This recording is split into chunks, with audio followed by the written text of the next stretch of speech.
Before we get started, this episode contains difficult subject matter that may trigger some people, or you may deem it inappropriate for your children depending on their development level and their age, but I think it a conversation that's important to have, and so we will.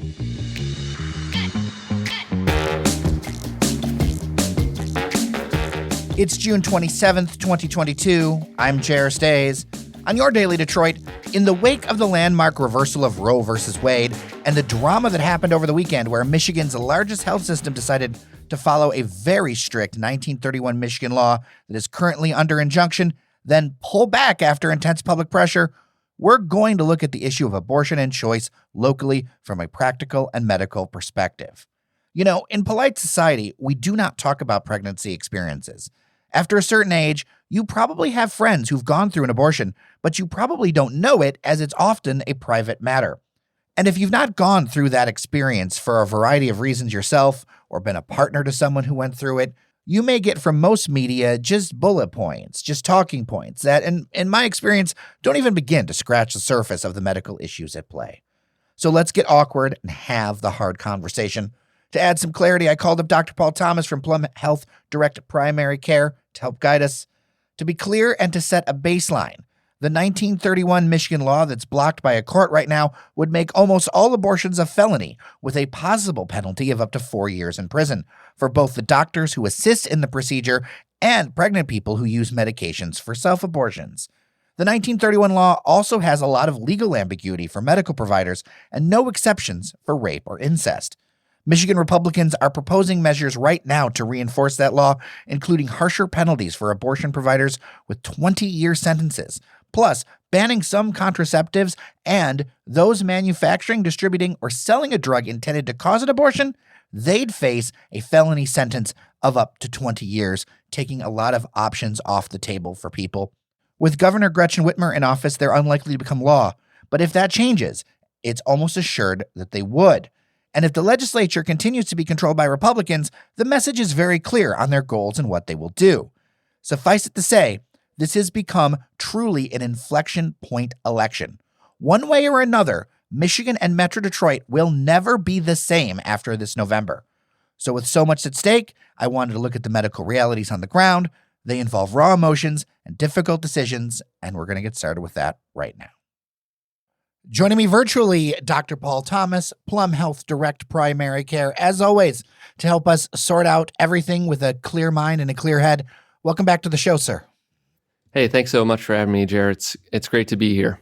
Well, let's get started and set the table with some numbers dealing with this abortion issue. You know, there's so much rhetoric. There's so much with the political side. Let's talk about some hard numbers on how often does this really happen and when? Yeah, I'm a family doctor. I practice evidence-based medicine. I really like to look at things holistically. So, just in the United States, there's 167 million women. And of the childbearing age, 15 to 44, there are 64 million American women. And if you look at the 2019 data, there are 630,000 legal induced abortions, according to the CDC. And so that's less than 1% of American women of reproductive age have an abortion each year. It's 0.975% of women have an abortion each year. And if you look at when those take place in the gestational cycle, I think it's important to know that 92.7% of abortions take place before 13 weeks. Oftentimes that's before most people start showing, start having the baby bump, so to speak.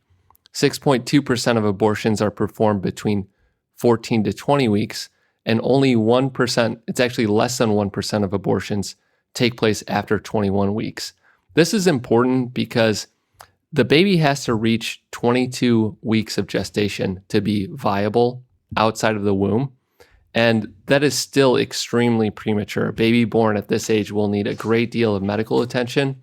Even if they survive, the risk of permanent disability is very high for kids born at 22 weeks. From experience with friends and situations, I know that any procedures happening later along in this process, this isn't people don't choose this. This is something has gone horribly wrong. That's right. It could be that you find a severe neural tube defect, like the baby's neural tube develops in a certain way. Some babies have what's called anencephaly, where they literally are born or they have no brain in the uterus and the womb. And so that would be a reason to have an abortion because once the baby's born, if you carry a baby who has anencephaly to term, the baby will die shortly after birth, like within minutes to hours. And that's horrific and heartbreaking for everyone involved. And so sometimes the best thing to do is to have the abortion early on so it's less time and less painful, and the mom can wait a certain period and then try to have another baby in the future. And that kind of accelerates that process of bringing a healthy child into the world. I mean, it seems like a lot of people don't understand the medical dangers of taking this kind of care off the table. There's a lot of talking about this in moral terms, but there's multiple parties involved in this. And I think a lot of people, because they haven't experienced it, don't understand how difficult this really is. Yeah, in polite society, we don't really talk about the ways and means of abortion. It's really difficult to talk about.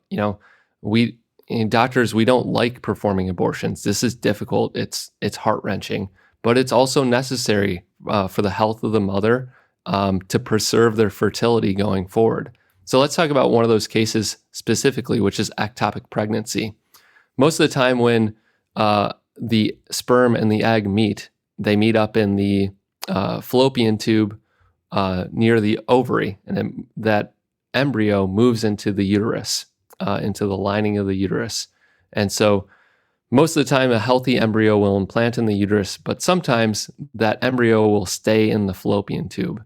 And if that embryo stays in the fallopian tube that's outside of the uterus, it becomes an ectopic pregnancy. And as that baby grows in the fallopian tube, it can rupture the fallopian tube. It can sometimes cause sepsis or a system-wide infection for the mother, and sometimes lead to death. And so the question that the Supreme Court decision doesn't answer is okay, when do you intervene to remove this ectopic pregnancy? Can you remove it right away? Or do you have to wait until the mother is septic before you remove this ectopic pregnancy? That's not a decision that we should, that should go unanswered. This is something that we should have an algorithm, some kind of structured information on how to address these, because ectopic pregnancies happen in 1% to 2% of every pregnancy is an ectopic pregnancy where the embryo is outside of the uterus. Another instance that's really important to have abortion available is an incomplete miscarriage. Miscarriage happens in 8 to 15% of clinically recognized pregnancy. It roughly happens in 30% of all pregnancies. So most women might experience an incomplete miscarriage as a heavy period where they had an embryo, it was in the uterus, but because the karyotype was incorrect or the genetic makeup of the baby was incorrect, the pregnancy ended. So some people experience it as a heavy period. But what can happen is that if you have an incomplete abortion, maybe in your 10th or 12th week, there might be a developing baby inside the uterus that is rejected by the body for whatever reason, usually a genetic problem. And if that baby doesn't go out on its own, it can sit in there. And so what's the guidance on how to remove that baby? Do you have to wait until it goes out on its own? Sometimes there can be an incomplete abortion where there are pieces of the baby remaining in the mom's uterus. And when is it okay for an OBGYN to go in and remove those parts?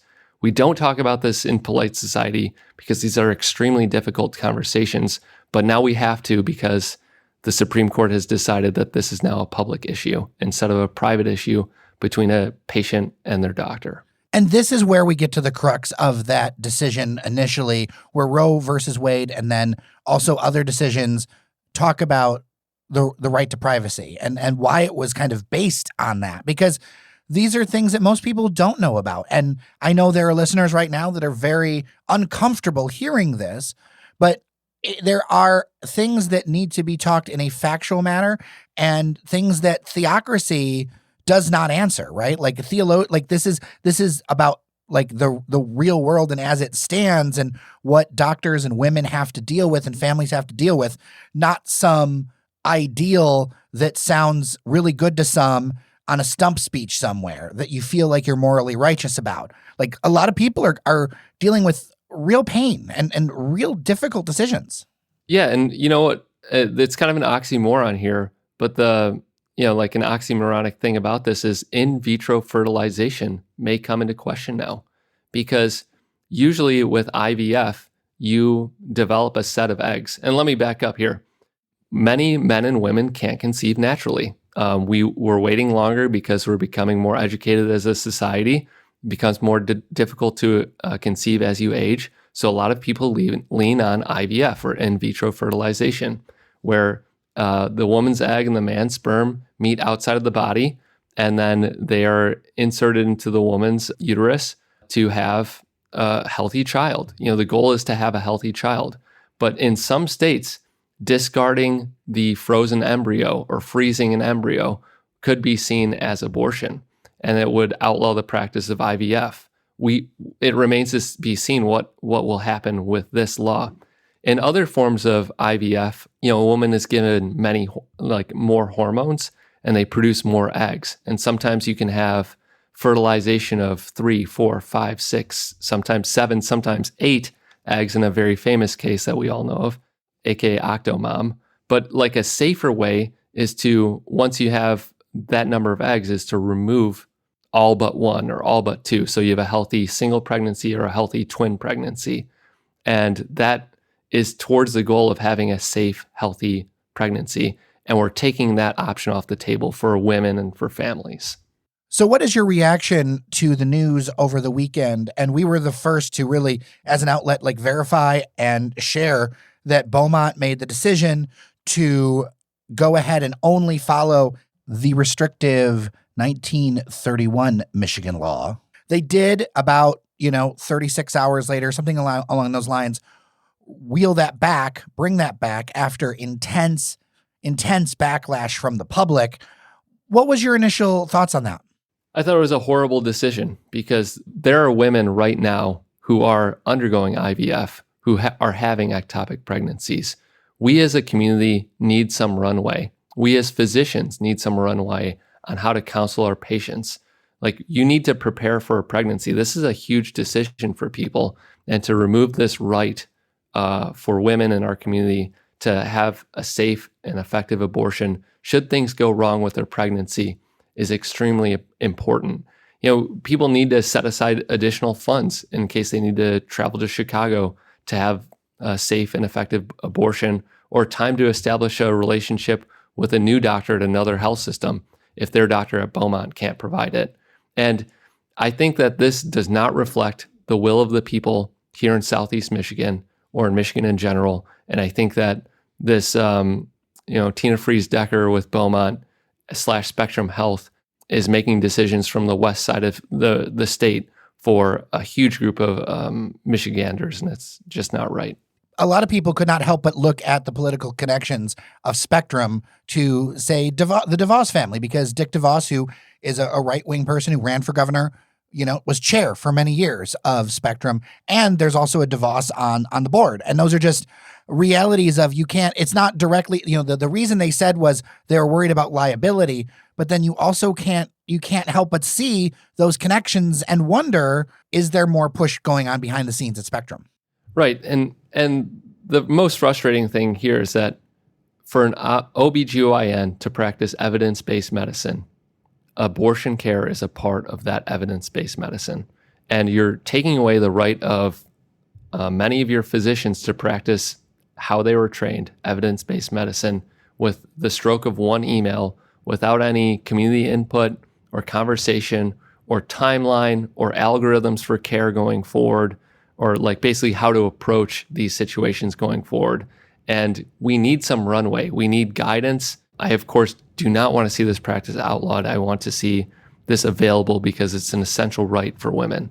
Right. And that's the other thing. We are approaching this from the medical algorithmic view. We're not even talking about the economic view, but we could for a second here, because I think there's some things that you know about that we could talk about, that the right to choose is important. Yeah, you've seen, this week, two big things happened. One, Kellogg split into three, and they took their most profitable division to Chicago. And the other thing we saw is that a lot of big companies like Nike, Apple, Amazon, Airbnb, they're now offering all of their employees who live in restrictive states $4,000, $5,000, $6,000 to be able to travel to another state to have an abortion if they need to. And so if I'm a big employer and I'm setting up a business, I'm not going to pick Michigan or Texas or Oklahoma. I'm going to pick Illinois or New York or California because I don't have to spend an additional $4,000 every time one of my employees may or may not need an abortion. And frankly, over the lifetime of women, about 1/4 of women have an abortion at some point. So about 25% of women. And so if you factor that into the overall cost of running a company, it becomes very expensive to be in a restrictive state and less expensive to be in a state where abortion access is available. I can't help but think we're going down the same path that, coronavirus was extremely politicized, and so is this care. Like things that we just know in the medical community to be, mostly true, or we know we have experience with. I'd argue we have even more experience with this kind of care and understanding its impacts. How imperative is it for people who have a doctor or are looking for a doctor to know where their doctor stands on things? So like you just can't go to anybody at this point. I feel like you need to have real questions about who's serving you. Yeah, it's extremely difficult in this time, especially with this Beaumont decision, because Beaumont is a large healthcare provider, large OB/GYN provider in Southeast Michigan. But if you have a Beaumont OB/GYN, it might be time to think about establishing a relationship with another system like Henry Ford, where this may not be as restrictive as this Michigan court case plays out. And it's really frustrating to see large health systems make a decision, but ultimately healthcare should be individualized and personal. And I've always advocated for independent practice, independent physicians, independent provision of care, because as a practice here, we're shielded from this decision. Not that we provide abortion care at our office, but we are more free to make decisions in the best interest of our patients because we're independent. So please look around for an independent practice physician who's not tethered to these rules. Well, and that makes me wonder too, that no matter what and this isn't just about Beaumont, but this could be a number of places, because a number of healthcare providers have religious basis, or they are nonprofits, and they are tied to, say, the Catholic Church, things like that, those kind of morals, that if a provider decides to make their own rules, that right now they can do that. So the law could be more permissive, but individual health systems, it could become a patchwork of what you could actually get, what kind of care you could actually get, especially with such a charged issue and so much motivation by people to step into this arena where a system can override the needs of the individual health. Yeah, sure. There's Catholic hospitals out there who do not routinely provide abortion care. There will be some doctors who state up front, I'm a practicing Catholic, so this goes against my religious views.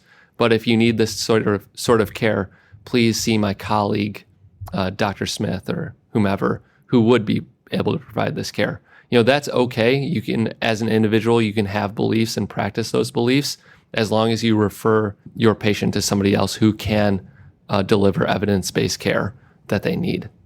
Right. And that's good to know. I mean, you have a front row seat to this that I think is unique and kind of helps fill in the gaps, And I think there's also the worry, especially because people with means can do whatever that they need to do, right? You talked about that $4,000 Chicago or whatever. If you've got money, this is actually not going, like, it will affect you, but it'll be inconvenient, but you'll be able to go places. In reality, this is really going to hit people that are middle class and lower who don't have infinite resources. Just be like, all right, we're going to go here and go do this thing. Like I know people, even under Michigan's current system, where there's still a lot of stuff that you have to go through, where people have gone to Massachusetts, to other states, even under Michigan's current system. And I could see that happening even more, but that's going to leave out a lot of people who are average to lower means that can't do that. Yeah, that's exactly right. There's a institute called the Guttmacher Institute. They study abortion care, and they did a study in 2005 where 60% of women receiving abortion care were below the threshold of the 200% of poverty. So, you are talking about women who are making $30,000 or $35,000 or less who are most in need of this care. And these are exactly the women who would be working low-wage jobs, at companies who won't be offering this sort of stipend, who won't be able to have the means or the childcare to go out and, leave everything to have this procedure done. And, that's another thing. I think it's some 40% of women who have an abortion already have children, and they're making the decision based on their family needs that they're saying, I really can't afford to have another child right now, even though I'm in a relationship. We just don't have the means to bring another child into the world because it's going to push us further into poverty. And these are really difficult decisions that women have to make. And ultimately, I believe that we should leave these up to the woman, the family, and the physician, and leave the politics and health systems out of it. I appreciate you taking the time on this, Dr. Paul Thomas, because these are the kinds of conversations, although difficult and although detailed, I think it's important to dive in and understand these are the hardest decisions of people's lives. I appreciate you taking the time to go into this and sharing with listeners like what this is really about. Well, thanks so much for having me, Jared. The last thing I want to end with is I do want to say that abortion is still legal in Michigan right now. So you can still go to Planned Parenthood. You could still probably see your doctor at Beaumont until they sort out what they're doing. You can go to Henry Ford, the DMC, if you need abortion care. It is still legal and available right now in Michigan. Absolutely, absolutely. Dr. Paul Thomas, Plum Health Direct Primary Care. I will put a link to everything in the show notes. I appreciate you. Thank you, Jared, and have a great day.